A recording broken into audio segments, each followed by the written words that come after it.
Hello student, welcome to biology class. Students, in this video we are going to discuss about why do we fall ill. ये chapter है 9th का 3rd chapter. तो इस chapter का ये first part है। इसमें students हम लोग हेल्थ के विषय में, basic conditions for good health के विषय में, कम्युनिटी हेल्थ के विषय में, difference between healthy and disease free person इसके विषय में, और डिजीजेज एंड इट्स काजेज इसके विषय में स्टडी करेंगे। Student, first of all in this chapter we are going to discuss about our health. Student, what is health? Do you know? Health is a state of being well so that one can perform physical, social and mental functions properly. Means हमारी body के द्वारा जो social, physical और mental जो function हो रहे हैं वो प्रॉपर अगर हो रहे हैं तो उस व्यक्ति को हेल्दी माना जाएगा और हम कहेंगे कि ये इसका हेल्थ सही है इस व्यक्ति का। जैसे a person is healthy if he can perform their day to day task very well। यानी उस पर्सन को हम हेल्दी मानते हैं जो अपने पर डे के कार्य, जो रेगुलर कार्य कर रहा है वो अच्छे ढंग से कर रहा है, वेरी वेल परफॉर्म कर रहा है, तो हम उसको कहते हैं कि this is the healthy person. अगर उसके कार्य करने में एक दिन अच्छा कार्य करता है, दूसरे दिन दिक्कत आने लगती है, तीसरे दिन फिर थोड़ा सुधारता है, चौथे दिन फिर दिक्कत आती है, तो इट मीन्स कि वो हेल्दी पर्सन नहीं है, उसके बॉडी में कुछ ना कुछ दिक्कत आ रही है, तो वो हेल्दी नहीं। तो हेल्थ को डिफाइन किया जाता है, it is a state of being well so that one can perform physical, social and mental function properly. Now students, we are going to discuss about basic conditions for good health. What are the basic conditions for good health? इसके लिए कुछ conditions होती हैं, जैसे proper balanced diet है या nutritious diet. यानी हम लोगों को अगर प्रॉपर बैलेंस्ड डाइट मिल रही है तो हमारी बॉडी हेल्दी बनी रहेगी। अब प्रॉपर बैलेंस्ड डाइट का मतलब होता है कि प्रोटीन, कार्बोहाइड्रेट, विटामिन, मिनरल्स या जो भी न्यूट्रिशन है, न्यूट्रिएंट्स हैं हमारी बॉडी के लिए, वो अच्छे प्रॉपर वे में मिल रहे हैं तो हमारी बॉडी हेल्दी होगी। सेकेंड वन, पर्सनल हाइजीन, अपनी सुरक्षा होती है, व्यक्तिगत साफ सफाई, कपड़े स्वच्छ कपड़े पहने, क्लॉथ वगैरह, और या पर डे जो है बाथ वगैरह किया जाता है, टूथ को ब्रश से ब्रशिंग की जाती है। तो रेगुलर अगर हम लोग जो है साफ़ सफाई करते हैं तो ये भी हेल्थ के लिए आवश्यक है। Third, clean environment and surroundings, हम जिस एटमॉस्फेयर में रह रहे हैं वो एटमॉस्फेयर सही होना चाहिए, साफ़ सुथरा होना चाहिए। जिस कमरे में रह रहे हैं, जहाँ पढ़ रहे हैं, जहाँ खाना खा रहे हैं, भोजन कर रहे हैं, वो एटमॉस्फेयर बिल्कुल फ्रेश होना चाहिए। नहीं तो अगर पोल्यूटेड एटमॉस्फेयर में हम ये सब सारे कार्य कर रहे हैं तो वो गुड हेल्थ के लिए सही नहीं। Next, regular exercise. अब योगा के लिए बताते हैं, और रेगुलर एक्सरसाइज करते रहना चाहिए व्यक्ति को। कुछ तरह तरह के आसन होते हैं, योगा होते हैं, उनको करना चाहिए रेगुलर। कुछ बच्चे जो है सुबह मॉर्निंग वॉक करने जाते हैं या रनिंग करते हैं, दौड़ते हैं, या कुछ एक्सरसाइजेज करते हैं, तो ये उनके हेल्थ के लिए बहुत बेनिफिशियल होती है। स्टूडेंट, प्रॉपर रेस्ट भी होना चाहिए बॉडी के लिए, कि पता लगा थका हुआ शरीर है, सुबह से शाम तक आप वर्क कर रहे हो लगातार, तो बॉडी को रेस्ट भी मिलना चाहिए, क्योंकि बॉडी अगर रेस्ट में नहीं है तो हम जो है दूसरे दिन पूरे एनर्जी के साथ कार्य करने के लिए सक्षम नहीं होंगे। यानी हमारी बॉडी कहीं ना कहीं एग्जर्शन फील करेगी और दिक्कत आएगी। तो ये भी एक तरीका है हेल्दी बॉडी को बनाने का, यानी proper rest. Next, good standard of living and economic status. अब गुड स्टैंडर्ड ऑफ लिविंग का मतलब है जो लिविंग का स्टैंडर्ड होना चाहिए वो अच्छा होना चाहिए, सोच अच्छी होनी चाहिए और अच्छे लोगों के बीच में बैठना चाहिए, बड़े लोगों के बीच में बैठना चाहिए, यानी जो अच्छी पॉजिटिव चीज़ें बोले तो उनके साथ रहना चाहिए, क्योंकि गंदे लोगों के साथ रह रहे हैं तो आपका मेंटल जो वैल्यू है वो धीरे धीरे डिस्टर्ब हो रही है। अच्छे लोगों के साथ बैठते हो तो अच्छी सोच आती है, अच्छे, तो ये भी एक गुड हेल्थ के लिए ज़रूरी है। तो गुड स्टैंडर्ड ऑफ लिविंग होनी चाहिए। इकोनॉमिक स्टेटस, थोड़ा परिवार में अगर आर्थिक दृष्टि से देखा जाए, धनाढ्य परिवार है, पैसा है, अच्छा है, कभी कभी बहुत ज़्यादा पैसा दिक्कत में भी पैदा कर देता है और कभी कभी जो है वो फ़ायदा पहुंचाता है, क्योंकि उससे जो है बैलेंस डाइट वगैरह प्रॉपर मिलती है और सारा सिस्टम ये अवेलेबल हो जाता है। अगर पैसा है, रुपया है परिवार में और नहीं है तो उसमें फिर गंदे एटमॉस्फेयर में रहते हैं कुछ लोग, तो वो नुकसान कर देते हैं। तो इकोनॉमिक स्टेटस भी गुड हेल्थ के लिए आवश्यक है। Students, now we are going to discuss about community health. What is community health? Students, all those activities which people do both individually and in groups for the development of their society. अब इसमें बताया गया है कि वो सभी activities जो people अपना व्यक्तिगत रूप से या इंडिविजुअली रूप से जो है परफॉर्म करते हैं या ग्रुप्स में करते हैं for the development of their society, अपनी सोसाइटी के डेवलपमेंट के लिए, कॉन्स्टिट्यूट द कम्युनिटी हेल्थ। अब ये सब मिल करके कम्युनिटी हेल्थ बनाता है, यानी पूरी कम्युनिटी को हेल्दी बनाना। व्यक्तिगत जब जैसे सपोज करिए कि किसी कम्युनिटी में 100 पीपल रहते हैं या पर्सन रहते हैं, तो उसमें हर व्यक्ति अगर हेल्दी है तो समझ लीजिए वहाँ की वो 100% की जो कम्युनिटी है वो हेल्दी मानी जाएगी। अगर व्यक्तिगत सब लोग जो है हेल्दी नहीं हैं, उनमें कुछ नॉन हेल्दी हैं, तो फिर वो पूरी कम्युनिटी हेल्दी नहीं मानी जाएगी। तो ये हो गया। दूसरा क्या है, personal and community health are supplementary to each other, यानी अपनी व्यक्तिगत जो अपना व्यक्तिगत स्वास्थ्य है, हेल्थ है, और पूरी कम्युनिटी का हेल्थ है, ये दोनों एक दूसरे के सप्लीमेंट्री होती हैं। यानी हम स्वयं हेल्दी रहेंगे तो हमारी पूरी कम्युनिटी हेल्दी बनी रहेगी। अगर हम हेल्दी नहीं है तो पूरी कम्युनिटी को हेल्दी नहीं किया कर सकते हैं।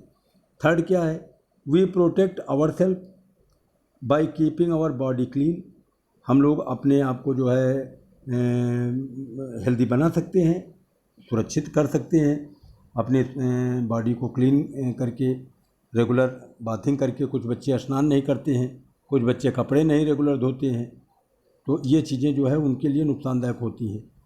बॉडी की क्लीनिंग बहुत ज़रूरी है, क्योंकि रोज़ हमारी बॉडी में डस्ट पार्टिकल्स वगैरह पड़ा करते हैं, बैक्टीरिया वगैरह, तो वो दिक्कत पैदा कर देते हैं। नेक्स्ट क्या है, for this we also require a good and healthy environment in our surrounding. अब इसके लिए हमको क्या चाहिए कि अगल बगल का आसपास का एटमॉस्फेयर अच्छा होना चाहिए, तो पूरी कम्युनिटी जो है हेल्दी बनी रहेगी।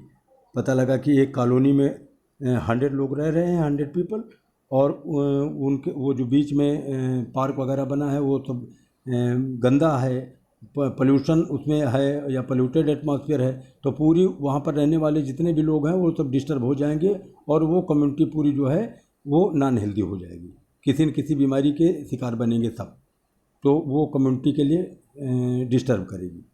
नेक्स्ट क्या है, we can have this only by the means of community health and development. अब ये वी कैन हैव दिस, ये हम लोग जो है कर सकते हैं पूरी मीन्स कम्युनिटी को हेल्दी करके और उसको डेवलप करके, अपने आप को हेल्दी बना करके। ये तभी संभव है जब हम सब सारी चीज़ों को हेल्दी बनाएं, तो पूरी कम्युनिटी भी हेल्दी बनी रहेगी, हम स्वयं हेल्दी बने रहेंगे और हमारा इन्वायरमेंट भी साफ़ सुथरा बना रहेगा।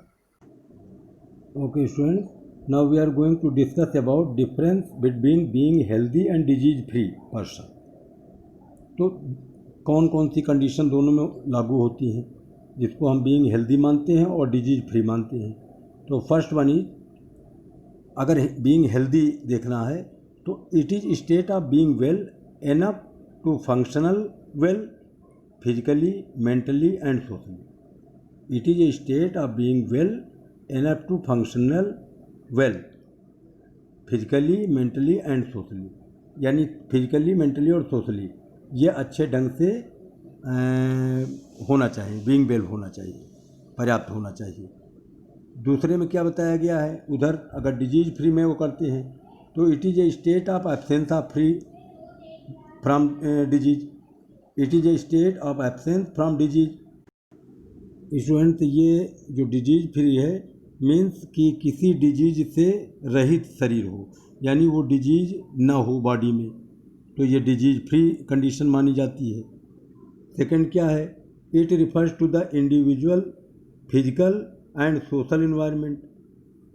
ये जो बीइंग हेल्दी के विषय में बताया गया है, it refers to the individual physical and social environment, individual physical और सोशल इन्वायरमेंट के विषय में ये बताता है।